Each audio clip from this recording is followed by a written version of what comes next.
கிறிஸ்துக்கள் அன்பான தேவனுடைய பிள்ளைகளே, ஆண்டவரும் உலக இரட்சகருமான இயேசு கிறிஸ்து இணையற்ற நாமத்தினாலே உங்கள் யாவரையும் வாழ்த்தி ஆசீர்வதிக்கிறேன். இந்த பிப்ரவரி மாதம் 10ஆம் தேதி மங்கள வார்த்தை நிகழ்ச்சி மூலமாக உங்களை நேரடியாக உங்கள் இல்லங்களிலே சந்திக்கிறது எனக்கு ரொம்ப சந்தோஷம். கர்த்தர் உங்களை ஆசீர்வதிப்பாராக. மும்பை, பூனா மற்றும் அதை சுற்றியுள்ள இடங்களில் இருக்கிற பிள்ளைகளுக்கு ஒரு நற்செய்தி. நம்முடைய தேவனின் அன்பு ஊழியங்கள் சார்பாக ஒரு ஆசீர்வாத திருவிழா, மும்பை ஆசீர்வாத திருவிழா, மும்பையில் உள்ள பாண்டு பகுதியில் உள்ள ஜைனம் ஹாலில் வைத்து நாளைக்கு சாயங்காலம் 6 மணிலேருந்து 8:30 மணி வரைக்கும் நடக்க போகுது.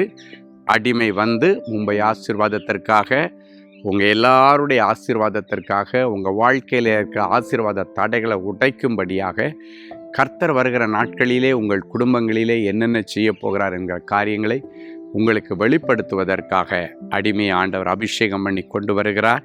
எனவே இந்த நல்ல வாய்ப்பை பயன்படுத்தி கொள்ளுங்கள். கர்த்தர் உங்களை ஆசீர்வதிப்பாராக. உங்களுக்கு தெரிந்தவர்கள், உறவினர்கள், நண்பர்கள் எல்லாரையும் கூட்டுவாங்க. கர்த்தர் பெரிய காரியங்களை செய்வார். சரி, இன்னைக்கு ஆண்டவர் எனக்கு என்ன மங்கள வார்த்தை வச்சிருக்கிறாரு? அவளோடு காத்திருக்கிற தேவனுடைய பிள்ளைகளே, நீதிமொழிகள் 15ஆம் அதிகாரம் 13வது வசனம் சொல்லுகிறது, மன மகிழ்ச்சி முக மலர்ச்சியை தரும். சிலர் சொல்லுவாங்க, அவனுடைய முகத்தில் ஒரு ஐஸ்வர்யமே இல்லையே, அவன் முகமே ஒரு துக்கமாக இருக்குது, அவன் முகத்தை பார்த்தாலே ரொம்ப கொடுமையாக இருக்குது, கொடூரமாக இருக்கிறது அப்படின்னு சொல்கிறத பார்த்துருப்பீங்க. ஆனால் இன்னொரு சிலர் சொல்கிறத பார்த்துருங்க, அவன் முகத்தில் ஒரு கலை இருக்குங்க, அவன் முகத்தில் ஒரு முக மலர்ச்சி, அவன் முகத்தை பார்த்தாலே போதும், பசியெல்லாம் போயிடும், அவன் முகத்தை பார்த்தாலே போதும், ஒரு பெரிய சந்தோஷம் வரும், அவ்வளோ ஒரு முக மலர்ச்சி அவனுடைய முகத்தில் இருக்குது, தெரியுது அப்படின்றத சிலர் சொல்லுகிறதை பார்க்கிறோம். ஸோ இந்த முக மலர்ச்சி எதுக்கு பின்னணியில் கிடைக்கிறது? இந்த முக மலர்ச்சிக்கு பின்னணி என்னவா இருக்கும் அப்படின்னு சொன்னாச்சுன்னா மன மகிழ்ச்சி அப்படின்னு நான் சொல்லலை, வேதம் சொல்லுகிறது. ஒரு மனுஷனுடைய இருதயம் மகிழ்ச்சியாக இருந்துச்சுன்னா அவன் ஃபேஸில் அதை கண்டுபிடிக்கலாம்.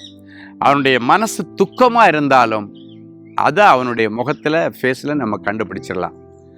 அவன் ஏதாவது குழப்பத்தில் இருந்தாலும் அந்த குழப்பத்தை அவன் முகத்தில் நம்ம பார்க்கலாம். ஏதோ ஒரு காரியத்தை போய் நீ பயந்துருக்கிற, உன் இருதயம் பயந்துட்டுருக்கு, அது உன் முகத்தில் தெரியுது, உனக்கு என்ன பிரச்சனை, என்ன பயம் என்றெல்லாம் கேட்கிறத பார்த்துருக்கேன். அப்படின்னா நம்முடைய மனசு இருதயத்திற்கும் நம்முடைய முகத்திற்கும் ஒரு பெரிய தொடர்பு இருக்கிறது. இருதயத்தின் நிறைவு வாய் பேசும். உன்னுடைய இருதயத்தில் இருக்கிற சூழ்நிலைகள் உன்னுடைய முகத்தில் கண்ணாடி மாதிரி தெரியும். ஸோ நீங்கள் எல்லாரும் மன மகிழ்ச்சியாக இருந்தீங்கன்னா உங்கள் முகம் மலர்ச்சி நிறைந்த பிரகாசமான ஒரு முகமாக இருக்கும் என்பதில் எந்த சந்தேகம் இல்லை. அப்போ இந்த மன மகிழ்ச்சியை எப்படி காத்துக்கிறது அப்படின்னாச்சுன்னா, எல்லாத்தையும் டேக் இட் ஈஸியாக எடுத்துக்கணும், எதையும் சீரியஸாக எடுத்துக்க கூடாது. ஒரு காரியம் வருது, ஒரு செய்தி வருது, அது உங்களுக்கு மனசு கஷ்டமாக இருக்கிறத கொடுத்தாலும் அதை சீரியஸாக எடுத்துட்டிங்கன்னா உடனே மனசு அது கஷ்டத்தை கொடுத்து அந்த மனசு உன்னுடைய முகத்தில் ஒரு விதமான திகிலை கொண்டு வந்துடும். முகத்தில் உள்ள கலையை அது கலைச்சிரும். ஒரு மனுஷன் தூங்கலைன்னா கூட அது அவனுடைய முகம்தான் காட்டி கொடுக்கும். நைட்டெல்லாம் சரியாக தூங்கலையா அப்படின்னு சொல்லுவாங்க. அப்போ இந்த முகம் ரொம்ப முக்கியம். அதுதான் மக்கள் பார்ப்பாங்க, அதை வச்சு தான் நம்மளை எடை போடுவாங்க. ஸோ அப்படி இருக்கும்போது அதை மலர்ச்சியாக, ஹாப்பியாக, அடுத்தவங்களை சந்தோஷப்படுத்துகிறதா, உன் முகத்தை பார்த்த உடனே நொந்து போனவனுக்கு கூட ஒரு சந்தோஷமான ஒரு உற்சாகமும் ஒரு நம்பிக்கையும் வரக்கூடிய விதத்தில் முகத்தை எப்பொழுதும் மலர்ச்சியாக வச்சுருங்க. அது அடுத்தவங்களை மகிழ பண்ணுகிறதா இருக்கட்டும். அதற்கு நல்ல மன மகிழ்ச்சியை கர்த்தர் உங்களுக்கு தருவாராக. ஜெபிக்கலாமா? அன்பான ஆண்டவரே, மன மகிழ்ச்சியான காரியங்கள் நிறைய இவர்கள் குடும்பத்தில் நடக்கட்டும். துக்ககரமான சம்பவங்களெல்லாம் எடுத்து போடும். இவர்களுடைய வாழ்க்கையில் நீ செய்ய போகிற அற்புதங்கள், இன்றைக்கு செய்ய போகிற அதிசயங்கள் இவருடைய இருதயத்திலே ஒரு மன மகிழ்ச்சியை கொண்டு வரட்டும்.